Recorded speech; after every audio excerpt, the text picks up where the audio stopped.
Alright, we're sitting here with Looker from Bushcraft USA. We're going to show how to braid a 4-strand dog leash. What I started out with, I have 2 cords. They're both 10 feet long. I'll make a fairly short dog leash, but it's short enough that your dog's legs won't get tangled up in the leash as you're working. So I take the 2 cords, I feed them through. They're folded over the clip and the ends are evened up so that I've got 4 cords 5 feet long. In the center of them, I take the cords and I lay them side by side so that they overlap.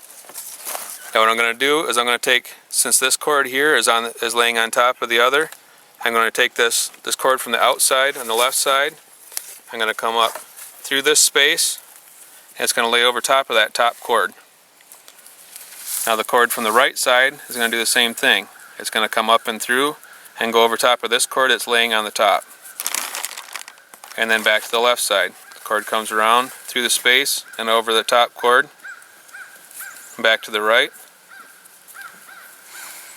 And that's all I'm going to keep doing, is going left to right, bring it up through the space and over the cord that's laying on top. Always the top cord is the one you're going over top of.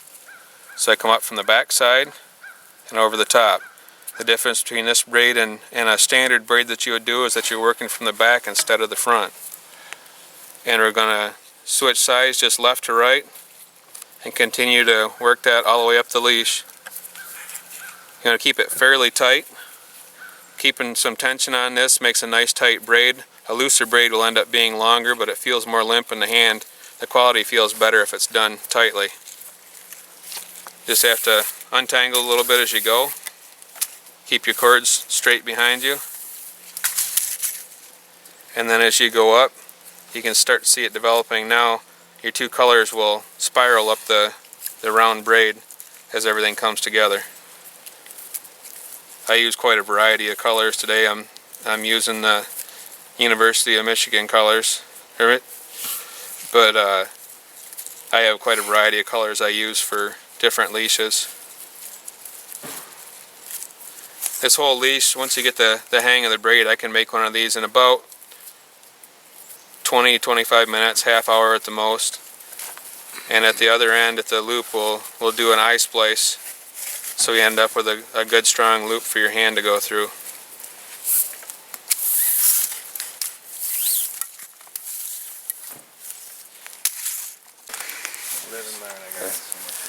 Alright, now we're going to go ahead and do the eye splice for the handle. I've got the leash braided. And so all I basically do, I leave myself enough cord at the end. I've got probably 8 inches there. That's enough to do an eye splice with plenty of cord to work with. I leave it big enough for my hand. I estimate the size, I don't actually measure it. That loop's probably roughly 5 to 6 inches long. And what I'm going to do, if you can get close, what I do is I basically match up the cords. You can see when I lay this over here, I have this yellow cord goes under this one and it lays right down here. So what I'm going to do is that cord is going to follow the other one down. So I use forceps because they're a little easier to get through there, but you could do it with a Leatherman also. So I just grab the end of that cord and I pull it under there so it feeds into the braid.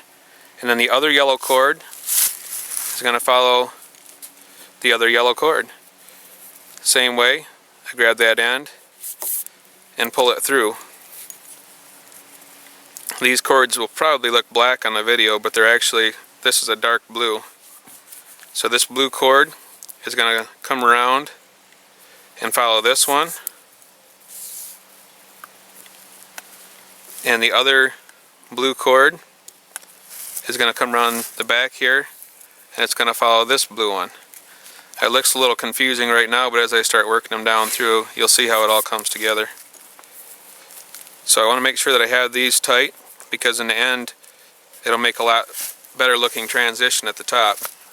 And then you can just pick one and keep working with it. I take this blue one right here. As you can see, it's following this one around here. So I'm just going to continue to follow that down. Now that I've got them all started, I'm going to work with one cord at a time. So I pull this through, It lays in there right next to the cord that it's mating with. And then it's going to come right around here, and it's going to continue to follow the braid around.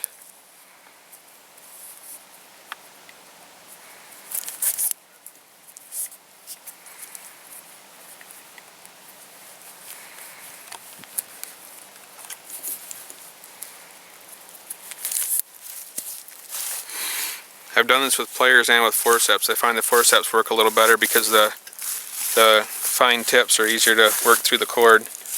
I like the ones with teeth on them like this because the ones with the smooth jaws, the parachute cord wants to slip out of them when you pull on it.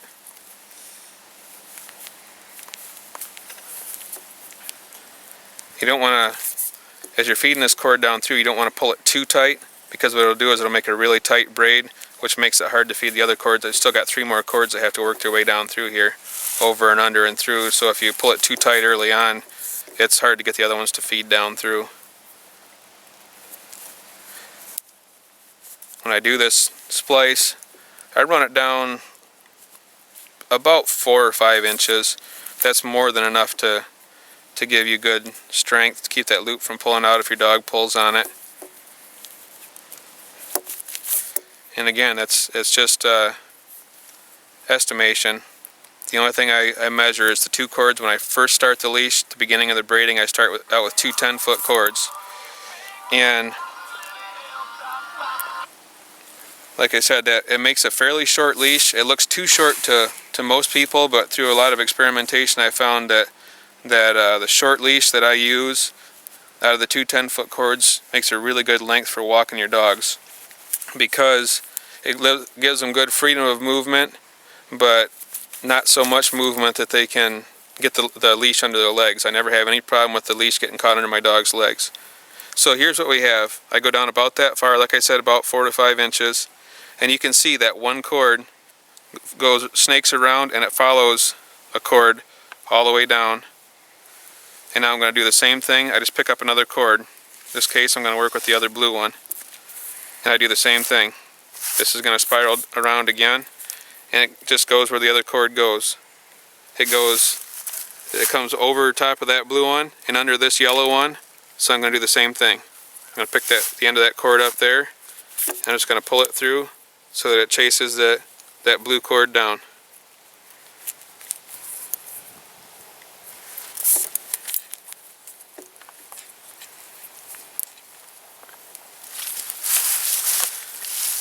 The process is a little bit tedious when you first start doing it.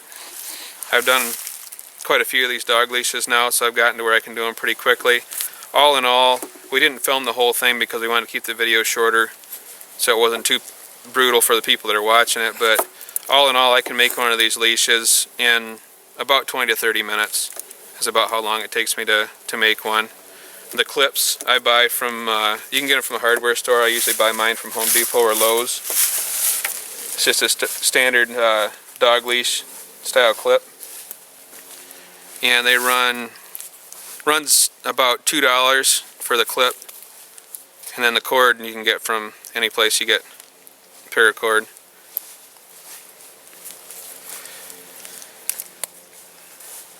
Oh, Michigan fans will like that. That's why I use these colors. I have a lot of people ask me for Michigan and Michigan State colors, so being from Michigan, that's the 2 that people want. You can see I brought it down to the same place I ended the other one. They just ended on opposite sides of the leash. And now I'm going to go up, do the same thing, but I'm working with the yellow. And here's where you can see I'm going under the doubled up blue, and this is where it's important that you didn't pull it too tight at the beginning, because if I pulled these really tight, it makes it really hard to feed this one through. It's going to be challenging anyway because it's tight enough, but if you pull it too tight, it can be really hard to get this one down through there. So doing the same thing with the yellow. It's following the cord that I lined it up with at the beginning of the splice, and it's just chasing it all the way down through. And it's a back braid is all it is. Right. Alright, so here it is. I finished the splice, and all I did was just like I was explaining earlier, I just chased each cord down until they come out at the end. The hardest part of this whole splice is getting everything lined up here the way I showed it. You have to figure out which cord goes with which cord. This one here came out really well. Everything came together good. If you do it wrong, what you'll have is you'll have a cord that'll come out on one side and wrap all the way around and then go down in. And there's nothing wrong with that. The strength is there. It's just an appearance issue. I have everything fed down through here. And what I do, just to even things up, it's not necessary, but just to tidy it up, I take it on a flat surface and just roll it with the palm of my hand like this. And what that does is it just kind of evens up the outside of it so you get a nice round splice. And the last thing I do to finish it up, I take the ends, I cut them off roughly about 3/8 of an inch long. Cut those ends off like that, and then those will be melted back. I take the lighter and I melt these ends, and as I melt them, what happens is it creates almost like a little ball of plastic on the end of it. And as it melts down, it gets bigger, kind of like a mushroom cap. And because it's bigger than the diameter of the cord, it won't pull back through that splice. So that's what I'm doing here. We're outside today, and it's just a little bit above freezing, so this is a lot harder than when I do them at home in my living room. But as that melts down, you can see it grows almost like a mushroom cap on the top. And with that being bigger than the cord, it keeps it all from feeding back through. Do the same thing on this side. And the reason I cut it so long, because you got to have enough plastic to make that mushroom cap on there. So I'll melt these down.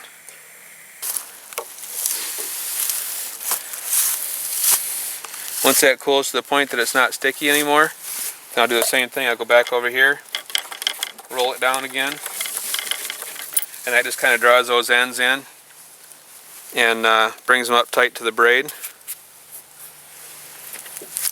And then there's the finished leash. Like I said, it's fairly short, but I found our dog is small.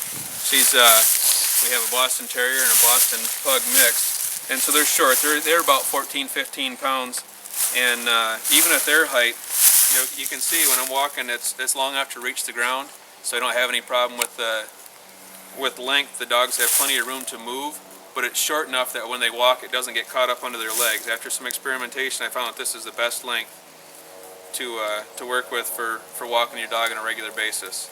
So that's how I make my paracord leashes, and I hope that somebody learns something from this that they can use. Thanks for watching.